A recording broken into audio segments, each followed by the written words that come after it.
The Joe Rogan Experience.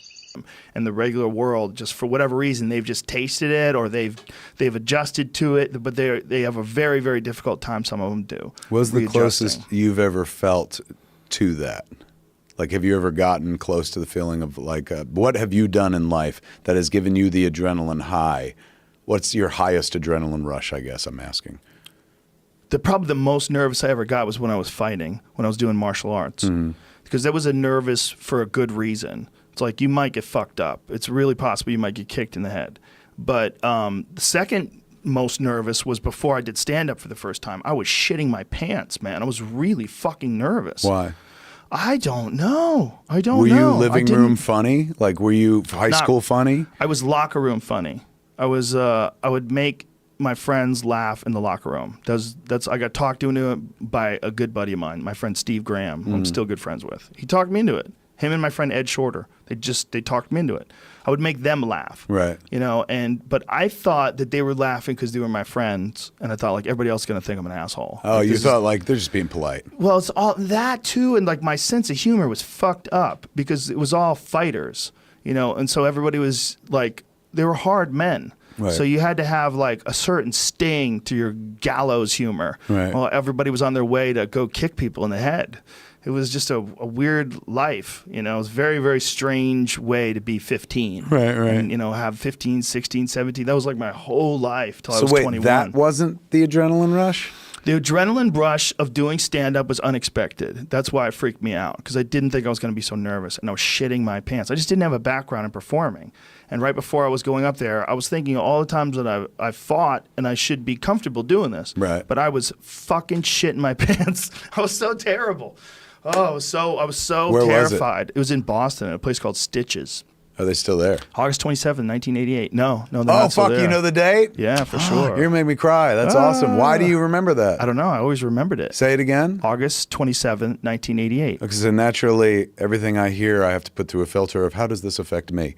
So I'm sitting there going, what was I doing August 27, 1988? I just graduated high school in June, and where was I working?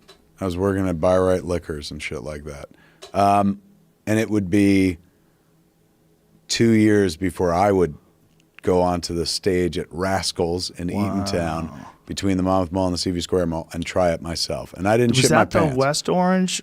No, that's up north. Ours is down in like by Asbury Park. This place was like a couple miles from Asbury Park. South. Yeah. I did that one too. You were at Rascals as a pro? Yeah, as a pro. I went on an open mic night just because, and I didn't tell my fucking friends, because I was terrified my friends would be like, why do you think you're funny and stuff? I was not the funniest of my friends, so I wasn't sitting there going like, yeah, man, come support me. I kind of did it on the sly and stuff. And I did 5 minutes, and I made like one joke that really worked, a bit about sucking my own dick.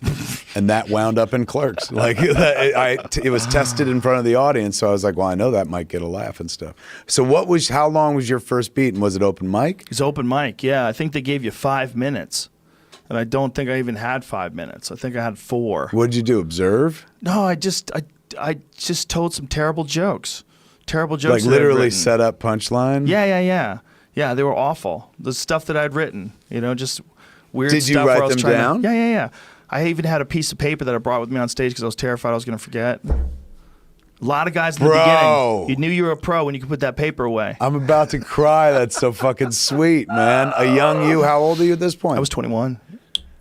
So why'd you wait so long after high school? Because you had to be 21. To get up, why? Because they sold booze. Go in a nightclub, you know, that's what I thought. Apparently I was wrong, though, and they would allow you as a performer to go in there younger, but I didn't know this at the time. I thought you had to be 21. So I waited until I was 21, which was August 11th, and then I went up August 27th.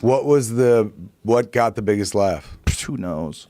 You know the fucking date and you can't remember? The material was terrible. I tried to think past it as quickly as possible. I had one joke that I remember. All right, there you go. This is my impression of a good-looking girl getting pulled over by a cop. Like, do you realize how fast you're going? No. Do you like my tits? Yes, I do. Here's a warning. Like, it was that bad. That's how bad the comedy I was slinging. I would have wanted to take you home, man, and put you on a shelf. Like, that's an adorable joke, ladies and gentlemen. Wait a second. So how many years before News Radio is that? 88 was 6 years. 6 years. So before News technically, if one follows the journey backwards, that fucking terrible joke lands you eventually on news radio. Yeah, in a way. And gets you this fucking building. Yeah, in a way. Let's not mock that joke anymore. That was a good, strong Well, joke. that's the weird wings of a butterfly that becomes a hurricane, right? Like when No you doubt. go back in your life and think about weird little lefts you took or rights you took.